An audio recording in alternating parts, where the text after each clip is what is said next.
नमस्कार दोस्तों, राधे राधे, जय माता की। स्वागत है आपका मेरे चैनल मन की दृष्टि में। और आज के इस वीडियो में हम बात करेंगे फाल्गुन मास की पूर्णिमा तिथि के बारे में। तो देखिए, पूर्णिमा तिथि के बारे में संशय बना हुआ है कि 24 तारीख को है या 25 तारीख को है, क्योंकि इस बार फाल्गुन मास की पूर्णिमा 2 दिन होने वाली है। तो आज हम इसी वीडियो में जानेंगे कि आपको व्रत कब रखना है, स्नान दान की पूर्णिमा कब रहेगी और होलिका दहन कब होगा। इस सब के बारे में आज के वीडियो में हम जानेंगे, तो बने रहिए वीडियो में आखिरी तक। और यदि आपको वीडियो अच्छा लगे तो वीडियो को लाइक अवश्य कीजिए और शेयर कीजिए, चैनल को सब्सक्राइब कीजिए, साथ में बेल आइकन को भी प्रेस कर लीजिए, जिससे मेरे आने वाले वीडियो के नोटिफिकेशन आपको सबसे पहले प्राप्त हो जाएं। तो आइए, सबसे पहले तो हम मुहूर्त के बारे में जान लेते हैं कि पूर्णिमा तिथि कब शुरू होगी और कब समाप्त होगी, व्रत कब रखा जाएगा, इस सब के बारे में। तो देखिए, फाल्गुन मास की पूर्णिमा प्रारंभ हो जाएगी 24 मार्च 2024 को सुबह 9:54 पर और पूर्णिमा तिथि की समाप्ति होगी 25 मार्च 12:29 दोपहर में। तो पूर्णिमा का व्रत हम रखेंगे 24 मार्च रविवार को, क्योंकि पूर्णिमा व्रत हमेशा चंद्र व्यापनी पूर्णिमा को रखा जाता है। तो चंद्र व्यापनी जो पूर्णिमा होगी वो होगी 24 मार्च को, इसलिए व्रत भी हमें 24 मार्च को ही रखना होगा और चंद्रमा को अर्घ्य भी 24 मार्च को देना होगा। 24 मार्च को चंद्रोदय का समय रहेगा शाम को 5:52 पर।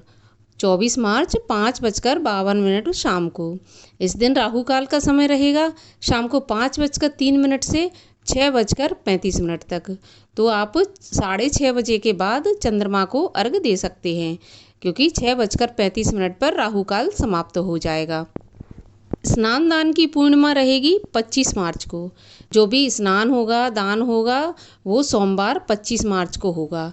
और स्नान का शुभ मुहूर्त रहेगा सुबह 4:45 से 5:32 तक। वैसे तो सारा दिन ही इस दिन शुभ मुहूर्त रहने वाला है, तो हम पूरे दिन स्नान दान और पुण्य कर सकते हैं। सत्यनारायण की पूजा और कथा का समय भी इसी दिन रहेगा, यानी कि 25 मार्च को। और पूजा का शुभ मुहूर्त होगा सुबह 9:23 से 10:55 तक।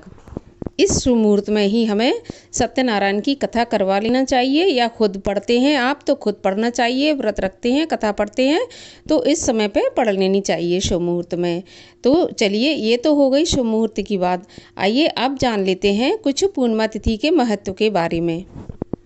तो हमारे हिंदू धर्म में पूर्णिमा तिथि को बहुत ही महत्वपूर्ण माना गया है। हमारे हिंदू धर्म में हर महीने की कुछ तिथि ऐसी होती हैं जिसमें कि विशेष महत्व होता है उन तिथियों का। उनमें किया गया स्नान दान पुण्य हमें कई गुना बढ़कर उसका फल प्राप्त होता है, जिसमें से एक पूर्णिमा तिथि भी है।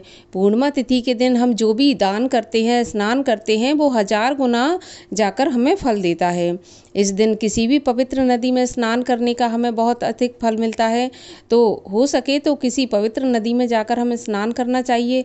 लेकिन यदि नहीं हो सकता है तो आप घर में नहाने के पानी में भी आप किसी भी पवित्र नदी का जल मिलाकर, गंगा जी, यमुना जी, या कोई भी आपके पास ऐसा जल है जो पवित्र नदी का है, वो मिलाकर आप स्नान कर सकते हैं।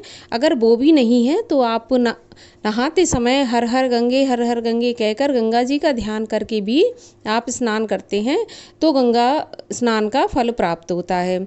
इसके बाद हमें सूर्य को अर्घ्य देना चाहिए। सूर्य भगवान को अर्घ्य देते समय यदि हम जल के लोटे में लाल चंदन और लाल फूल डालकर अर्घ्य देते हैं तो हमें माता लक्ष्मी की और भगवान श्री हरि विष्णु की विशेष कृपा प्राप्त होती है। वो मैं इसलिए कह रही हूँ क्योंकि ये जो फाल्गुन मास की पूर्णिमा है, विशेष रूप से इस दिन लक्ष्मी जयंती भी मनाई जाती है, क्योंकि कहते हैं इसी दिन लक्ष्मी जी का प्राकट्य हुआ था।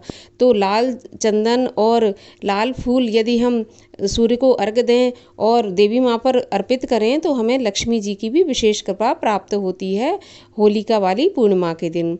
इसके अलावा शाम को जब हम चंद्रमा को अर्घ्य दें तो जल के लोटे में थोड़ा सा कच्चा दूध डाल लें, थोड़ी सी चीनी मिला लें और फिर अर्घ दें तो हमें इसका विशेष फल प्राप्त होता है। अर्घ देते समय ध्यान रहे कि जो हम अर्घ दे रहे हैं उसके जल के छींटे हमारे पैरों पर नहीं पड़े।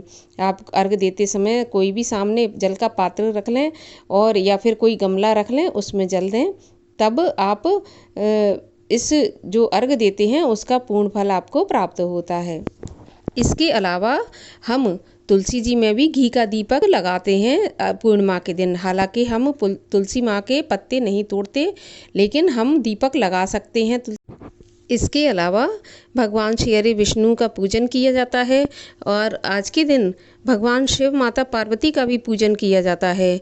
इस दिन पूर्णिमा का व्रत रखा जाता है और सुबह सूर्योदय से लेकर और शाम को चंद्रोदय तक व्रत रखना चाहिए। व्रती को चंद्रमा को शाम को अर्घ देने के बाद ही व्रत अपना पारण करना चाहिए।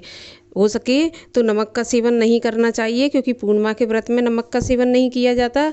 और सत्यनारायण की कथा भी आज के दिन की जाती है। या तो आप घर पर ही सत्यनारायण की कथा पढ़ें या सुने, या फिर किसी पंडित से आप कथा पढ़वाएं और सुने। इसके अलावा शिव जी की भी पूजा की जाती है, तो आप शिवलिंग पर जाकर शिव मंदिर में आप 1 लोटा जल भी चढ़ाएं और शाम को दीपदान भी करें। इसका भी हमें बहुत फल प्राप्त होता है। यदि हो सके तो कहीं पर लक्ष्मी माँ का मंदिर हो या फिर दुर्गा माँ का मंदिर हो, वहाँ पर भी घी का दीपक हम लगा सकते हैं, क्योंकि लक्ष्मी जयंती भी उस दिन है, तो माता लक्ष्मी की भी विशेष कृपा हमें प्राप्त होगी। इसके अलावा पूर्णिमा तिथि को घर की कुंवारी लड़कियों को या फिर सुहागिन महिलाओं को ना तो बाल कटवाने चाहिए और ना बाल धोने चाहिए। नाखून भी नहीं इस दिन काटे जाते हैं, तो इन बातों का हमें ध्यान रखना चाहिए। गाय के लिए रोटी अवश्य निकालें पूर्णिमा तिथि के दिन, हो सके तो मीठी रोटी खिलाएं। इस सब से हमारे घर में सुख संपत्ति की प्राप्ति होती है। तो उम्मीद करती हूँ कि आपको जानकारी पसंद आई होगी और आप मेरे वीडियो को अवश्य लाइक करेंगे और चैनल को प्लीज़ सब्सक्राइब कर लें। तो मैं मिलती हूँ आपसे अगले वीडियो में, और मेरे वीडियो में आखिरी तक बने रहने के लिए आपका बहुत बहुत धन्यवाद। मैं मिलती हूँ आपसे फिर से अगले वीडियो में। तब तक के लिए राधे राधे, जय माता की।